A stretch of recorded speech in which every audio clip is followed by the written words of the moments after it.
Сәлем достар, біз бүгін тәжвид сабағының кезекті дәрісін бастаймыз. Біз сіздермен Духа сүресін оқып жатқан болатынбыз.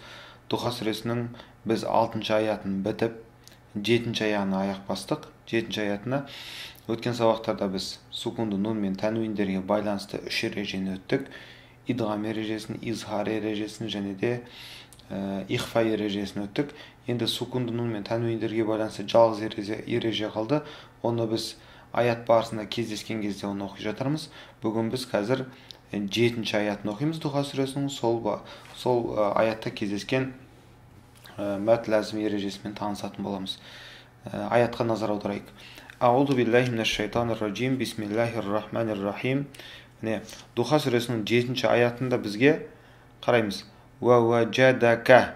Оны оқиламыз, уа на екі уа қосылмайды, өйткені уа өзінен кейінгі әріпті қабылдамайды дегеніміз, оны біз білеміз. Уа екінші уадан кейінде джим бейне бір сөздің басында сияқты жазылған. Негізі уаджада деген бір сөз, уа деген араб тілінде және деген мағынаны білдіреді. Бұл бөлек сөз. Одан кейін мына сөз бөлек. Уаджада деген сөз. Қараймыз, джим әріпі бейне бір сөздің басындағы сияқты жазылған. Неге? Өйткені уа оны қабылдамайды. Сонда уаджада ка осы сөзге жалғанған бір жұрнақ. Уаджадака до тәріпі әлифия. Мынау тұрған, бұл біз айтқанымыз кейін өтеміз дедік, бұл созылуды, яғни созатын белгі. Доны біз созамыз. Алайда бұл барлық жерде келмейді.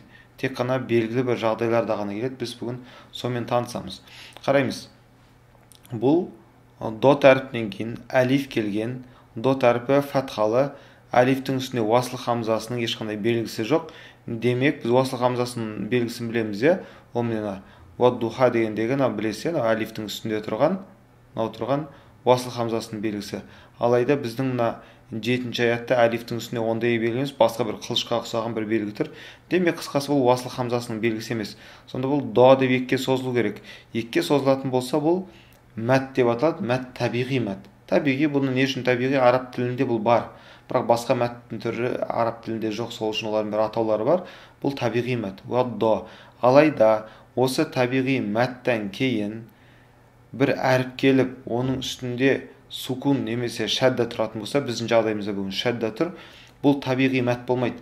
Табиғилықтан ауысып кетеді, бұл мәттің аты ләзім деп аталады. Мәт ләзім. Сол үшін мынау белгі демек, қылышқа ұқсайтын белгі, бұл шеттегі мәт табиғи емес деген сөз.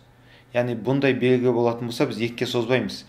Нешеге созамыз? Әртүрлі жолдары бар. Бүгінгі біздің жағдайда бұл 6-ға созылады. Өйткені қашан мәт табиғидан кейін шәдда келетін болса, немесе сукун келетін болса, 6-ға созылады. Міне қараймыз. Сонда уаджадака до лән деп оқымаймыз. Ләнің үстінде шәдда тұр, лән деп оқылу керек қой. Мынау әлиф не? Бұл біз айтқанбыз. Ән тәнуині келген кезде өзімен бірге бір әлиф алып келеді, ол оқылмайды дегеніміз. Бұны сызып қойайық. Сонда уаджадака до ләнді біз тек қана екіге емес 6-ға созамыз. Жазып қойын мұнда. 6 харакат. Яғни тек қана бір-ақ харакат емес, до дейтін болса екіге созамыз ғой. Ал бүгін біз осы мәт әріпнен кейін дереу артынша шәдда келген үшін, шәддалы әріп келген үшін біз бұл шетте 6-ға созамыз. Сонда уаджадака доллан фахада. Енді қараймыз. 6-ға создық. 6-тан кейін ән деп тұр ғой. Бірақ әнді қараймыз. Кешегі өткен сияқты мына шетте тәнуиндар қисық тұр екен. Демек, тәнуиндар ән деп анға айтылмайды. Бұл шетте бір ережеге ұшырайды. Қандай ережеге ұшырайды? Бұл идғам болу мүмкін. Ярмалун деп біз 6 әріп өттік қой. Нун жоғалып кетуі мүмкін. Бірақ ол үшін 6 әріптің біреу келу керек. Я, мим, нун, ро, ләм, уау әріптері, нун әріптері, бұлар 6 әріп белгілеп, біз оны жаттағанбыз. Сол әріптер келетін болса, нун жоғалып кететін. Бірақ олай емес. Немесе бә әріп келу мүмкін дедік. Біз оны әлі өткен жоқпыз, бірақ бә әріп де жоқ. Демек, одан басқа изхар әріптері келмейді бұл жерде. Изхар әріптері келу үшін тәнуиндар тік боп келеді дегенбіз. Солар изхар әріптері қаншау? 6 оларда. Хамза, ха, ха, айн, ғайын және ха әріптері. Демек, бұл шетте ол 6-ау жоқ. Ярмалун әріптерінен 6-ау жоқ. Бә әріпі жоқ. Демек, қалған әріптердің барлығы бізде ихфа, ол кешегі өткен ережеміз. Бұл шетте ән дегендегі нунды қай жерден шығарамыз? фә әрпінің шығатын жерінен шығарамыз, иә. Сонда вәжадака доллан фәһәдә болады. Фәһәдә. Дә созылады. Неге? Кішкентай ғана әлиф тұр. Бұл әлифті өттік. Бұл әлиф келетін болса, алдындағы, астындағы я әрпінің немесе вау келуі мүмкін. Вау әрпінің үкімін жойылып кетеді. Тек қана бұл әлиф күйінде оқылады. Бұл әлиф өзінің алдындағы фатханы созу үшін келеді дейміз. Демек, дә екіге созылады. Екі харакатқа. Сонда қысқасы доның мәт табиғилықтан шығып кетті, оның белгісі мынау қылыш тұр. Ал нешеге созылатынын біз шаддаға қарап білеміз. Мына жерде шадда тұр, демек алтыға созылады. Сонда уәжадака дол екілі лән дегендегі нунды біз не істейміз? Кеше өткен ихфа ережесі. Фә тұр, өйткені тәнуиннен кейін фә келетін болса, біз оны фәнің шығатын жерінен айтамыз нунды. Нунды ән деп айтпаймыз, ән деп. Сонда лән фәһәдә болады. Қысқасы аят қалай оқылады? Уәжадака доллан фәһәдә. Фәнің үстіне келгенде лән деген кезде оны еще мұрнынан оқимыз біз. Ары қарай кеттік. Бұны енді бұл 6-шы аяттың біз ережесімен танысайық. Ережесі міне, мәт ләзім. Қазір бұл біріншісі, біз екіншісімен танысайық. Бұл жерде мұсаққала. Қараймыз. Мәт ләзім кәлим мұсаққал. Бұның атын жаттаудың қажет жоқ. Сіздер мәт табиғидан кейін шәдда келсе деп жаттап алыңыздар. Сөздегі ауыр мәт ләзім мағынасын білдіреді. Мына сөздің мағынасы мәт ләзім кәлими мұсаққал деген, жаттаудың қажет жоқ. Егер мәт әрпінен кейін шәддәлі әріп келетін болса, жаңа біздің жағдайымыз сияқты мәт ләзім кәлими мұсаққал болады. Жаттаудың қажеті жоқ. Тағы да айтайын, мұсаққал ауыр деген сөз. Не ауыр? Бұл жерде екі әріп келіп тұр, шәдда келіп тұр. Ол жерде сукун болатын болса, жеңіл болатын еді. Оны мұхаффаф дейді. Ауыр деп аталуы мәттен кейін шәдданың келгені үшін. Мысалы, Фатиха сүресіндегі уәләддаллин сияқты. Мысалы, Фатиха сүресінің астына алып келдім міне мұнда. Қараймыз. Фатиха сүресінде соңғы аятын қараймыз. 7-ші аятта Бисмиллахир-рахманир-рахим. Сираталлазина ан'амта алейхим ғойрил мағдуби алейхим. Ең соңғы жолды қараймыз. Уәлә деп тұр. Лә деген созылады бұл жерде. Мынау әлиф уаслы хамзасы емес, бұл өзінің алдындағы фатханы созу үшін келді. Егер де мәшеде тәнуин келген кезде, бұл тәнуиннің алып келген әлифі болады, оқылмай қалатын еді. Алайда бұл жерде тәнуин кеп тұрған жоқ, фатха кеп тұр. Демек, бұл әлиф фатханы созу үшін келген мәт әрпі. Уәлә деп созылады. Алайда біз айтқанбыз, мәт табиғидан кейін уаслы хамзасы келетін болса, мәттен кейін уаслы хамзасы келетін болса, бұл әлиф созылмайды дегенбіз. Бұны естеріңізде болар. Естеріңізге ұмытып қалсаңыздар, тағы қайталау болды. Демек, уәлә созылмайды бұл жерде. Неге? Өйткені уаслы хамзасы келіп тұр. Ал уаслы хамзасының өзі бұның жойылуына себеп болғанымен, өзі сөздің ортасында оқылмай қалады. Демек, ләмге өтуіміз керек. Ләмнің үстінде де сукун болмаса, ол да оқылмайды дедік. Демек, ләмде оқылмайды. Демек, бізде не болды? Мәт табиғидан кейін бірден дотқа өтеміз. Сонда уәләд болады. Уәләд. Енді додан кейін тағы да мәт табиғи тұр. Сонда уәләддо, иә? Бірақ қараймыз, мына шетте мәт табиғидің үстінде бір қылыш жоқ. Демек, тек қана мәт табиғи. Ал мына мәттің үстінде қылыштың суреті бар. Қылыш емес, бұл негізі бар. Қылышқа ұқсаған, қылыш деп отырмын. Демек, бұл шетте бұл тек қана мәт табиғи емес, ерекше басқаша созылады деген сөз. Қалай созылады? Мәт табиғидан кейін шәдда келіп тұр ма? Бұл жаңа мұсаққал деген сөз, ауыр деген сөз. Тек қана сукун емес, шәдда келіп тұр. Демек, 6-ға созылады деген сөз бұл жер. 6 харакат. Сонда уәләддоны біз 6-ға созамыз. Уәләддол. Не Алла екеуі? Уәләддоллин. Яны қараймыз. Үстінде ешқандай сукун немесе ешқандай харакаттар жоқ. Демек, ол өзі алдындағы кәсіраны созу үшін келді деген сөз. Ли екіге созылады. Демек, лин. Нә деп айтпаймыз. Неге? Өйткені араб тілінде сөздің барлығы харакат жазылса да сукунмен бітеді. Бұған біз кейін тағы тоқталамыз. Сонда мынау созылмайды. Уәләддоллин болады. Назар аударатын жеріміз негізі мына шет. Мәт табиғидан кейін шәддәлі әріп келетін болса, 6-ға созылады. Мәт табиғи емес екенін белгісі мынау тұрған. оған қатты назар аудармасаңыздар болады, ережені жаттап алсаңыздар болады. Тек қана мәт табиғи деген қашан шадда келетін болса алтыға созылады. Біздің жаңағы духа сүреміз сияқты міне. Духа сүресінде міне уәжадака до деген до міне мәт табиғи негізінде ләм болмаса, бірақ шаддалы ләм келгеннен кейін бұл негізі шадда бұл жерде кескен әріп болуы мүмкін. Шадданың қасында қысқа шаддалы бір әріп келетін болса до немесе оның орнында тұрған кез келген мәт табиғилықтан шығып алтыға созылып кетеді. Демек мына жерде біз жазып қойып 6 харакат.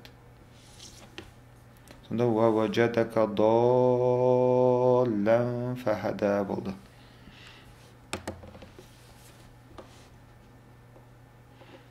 Ережеге қайтамыз. Мысалдарына қарайық ережедегі. Біріншісі уәладдоллинді айтқан, біз оған тоқтадық. Енді қараймыз. Лиюха. Нәрсетте қараймыз. Бұл Құран болмағаннан кейін жаңа белгі жоқ, араб тілінен алынған ғой, араб тілімен жазған. Негізі Құранның үстінде жаңағындай қылышқа ұқсайтын белгі қойып қоятын, нәрсетте мәт табиғиден шығып кететін болса ереже. Демек лиюхаға дейін ол мәт табиғи, тек қана екіге ғана созуымыз керек бұрынғы өтуіміз бойынша. Бірақ қараймыз, одан кейінгі әріптің үстінде шадда бар екен. Демек жим, одан кейінгі әріп жим әріптің үстінде шадда бар, дамалы. Демек біз алтыға созамыз хәні. Сонда лиюхаджукум бихи айнда роббикум. Ажа бізге қазір керек емес, назар аударатын жеріміз мына шет. Лиюхаджукум. Одан кейін мысалға қарайық. Уәладдолин қайдан жазып жіберді, біз оны өттік. Міне мына шет қарайық. Құл атуха. Мына шет жаңағы мысалға ұқсайды. Ха негізі мәт табиғи етін, одан кейін жим шаддалы келген үшін хан алтыға созамыз. Құл атухаджунана. Джу деген екіге созылады. Неге? Уаудың үстінде ештеңе жоқ, ешқандай харакат жоқ. Демек өзінің алдына даман созу үшін келген. Бұл мәт табиғи. Бұл жерде екіге оқимыз. Неге? Өйткені одан кейін жаңағыдай шадда да жоқ, сукун да жоқ. Енді қараймыз. Мынау да тура сондай. Атухаджуни. Қараймыз, бұл мысалда екі мәт ләзім келген. Біріншісі міне ха деп тұр, мәт табиғидан кейін шаддалы кеп тұр ғой. Демек алтыға созамыз. Енді мына мысалда жу дегеннен кейін ешқандай шадда келмеген, біз оны тек қана екіге создық, жу нана деген. Ал бұл жерде қараймыз, жудан кейін тағы да шаддалы алып келген. Демек жуды да алтыға созамыз. Бұл да не болып кетеді? Мәт ләзім болып кетеді. Сонда атухаджуни.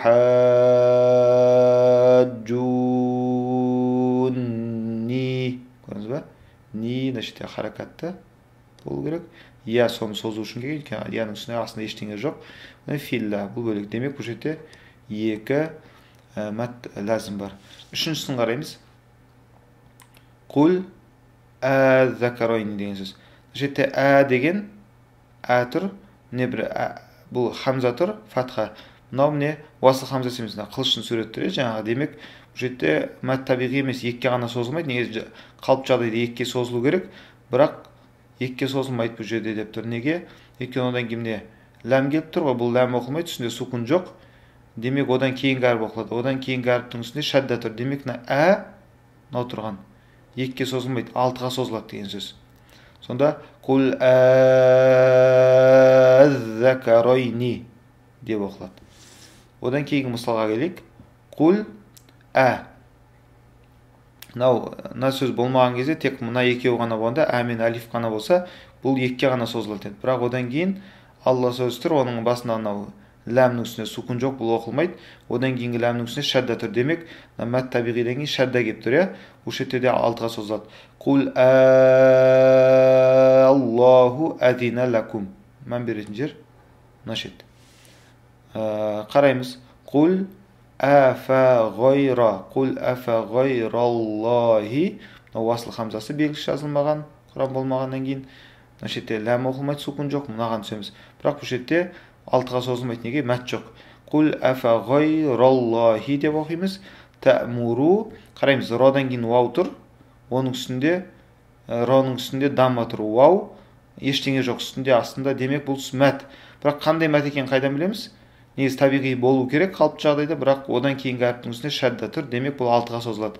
Сонда тәмуруни и екіге созылады, өйткені я бар, кәсіраны созатын. А'буду. Мән беретін жеріміз міне мына шет. Қысқасы, міне мәт әріпінен кейін шәддәлі әріп келетін болса, 6-ға созамыз. Бұл қорытынды. Енді тағы бір мәттің түрі осыған ұқсайды. Бұл сукунды келетін болса, мухаффаф деп тұр. Міне қараймыз.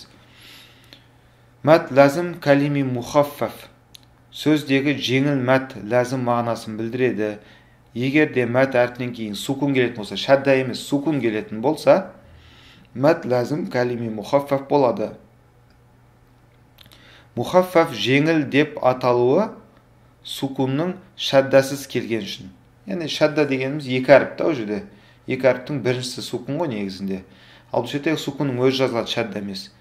Бұл Құранда бір сөзде Юнус сүресі 51 және 91 аятында. Демек, бұл мысал мухаффаф тек қана мәт әрпінен сукунның келуі Құран бойынша екі-ақ жерде бар. Ол да Юнус сүресінің 51 аяты және де 91 аяты. Біз оны алып келдік. Не? Юнус сүресі. Юнус сүресінің 51 аятын қараймыз. Мұндан басталады. Асумма иза ма вақа'a амантум бихи. Енді қараймыз, мына шетте хамза тұр, фатха бар, алиф бар. Алифтің үстіне уасыл хамзасының белгісі жоқ, қылыш тұр. Демек, уасыл хамзасының белгісі жоқ деген сөз бұл мәт әріпі деген сөз. Бірақ қылыштың суреті тұр, мәт әріпі демек екіге ғана созылмайды қалыпты жағдайдағы сияқты. Ол ережеге ұшырайды деген сөз. Қандай ереже бар? Одан кейін ләм келіп тұр, үстінде шәдда ма? Жоқ, сукун. Демек, мәт әріпінен кейін сукун келетін болса, бұл шетте де 6-ға созамыз. 6 харакат. Сонда әл деп лыға тоқтаймыз. Одан кейін тағы да бір хамза келген, фатха, алиф бар. Тағы да екіге созамыз. Екіге ғана созамыз ба? Екіге ғана созамыз, өйткені одан кейін шәдда, сукун ештеңе жоқ. Сонда әл әна екіге созамыз да, енді ән айтамыз. Бұл бірінші жағдай сукунмен келуінің. Мәт әрпінен кейін сукун екі жерде келеді. Біріншісі осы Юнус сүресінің 51 аятында, ал екіншісі 91 аятында. 91 аятында алып келдік мұнда. 90, 91 мұндан басталады. Қараймыз. Тұр, фатхамен, алиф тұр, демек созылады. Уасыл хамзасы емес бұл. Уасыл хамзасы болса созылмайтын еді. Бірақ бұл уасыл хамзасының белгісі жоқ, демек мәт әріпі деген сөз. Мынау екіге созылу керек, деп. Бірақ қараймыз, қылыштың суреті тұр, демек екіге ғана созбайсың деген сөз. Нешеге созамыз деген сұрақ келеді. Одан кейінгі әріпке қараймыз, оның үстінде сукун бар. Шәдда болуы мүмкін, немесе сукун болуы мүмкін. Екеуінде де 6-ға созамыз. Біздің мына жағдайда қазір не тұр бізде? Сукун тұр, демек 6-ға созамыз. Тура жаңа сөз ғой. Әл-әна ва қада асойта қабылу ва кунта минал муфсидин. Бұл аятқа кейін уақытында келеміз. Демек біз несі, оның ережесі, мысалдары, бұны жаңа оқыдық біз. Қысқасы бүгінгі сабақтың қорытындысы былай. Мәт әрпінен кейін шәдда келуі мүмкін, немесе мәт әрпінің өзі ғана келетін болса, одан кейін ештеңе жоқ болатын болса, жай бір қалыпты әріптер болатын болса, бұндай кезде екіге созамыз. Бұл мәт табиғи дейді. Бірақ мәт табиғидан кейін біздің бұрынғы өтіп келе жатқан мәттен кейін шәдда тұратын болса, немесе сукун тұратын болса, ол мәт табиғилықтан шығып кетеді, 6-ға созылады. Оның үстінде жаңағыдай біткен қылышқа ұқсайтын бір белгі тұрады. Осы жағдайда біз 6-ға созамыз. Бүгінгі сабағымыз осымен бітті. Сұрақтарыңыз болса, сабақтан кейінгі көрсетілген номерге сұрақтарыңызды жіберсеңіздер болады. Сау болыңыздар.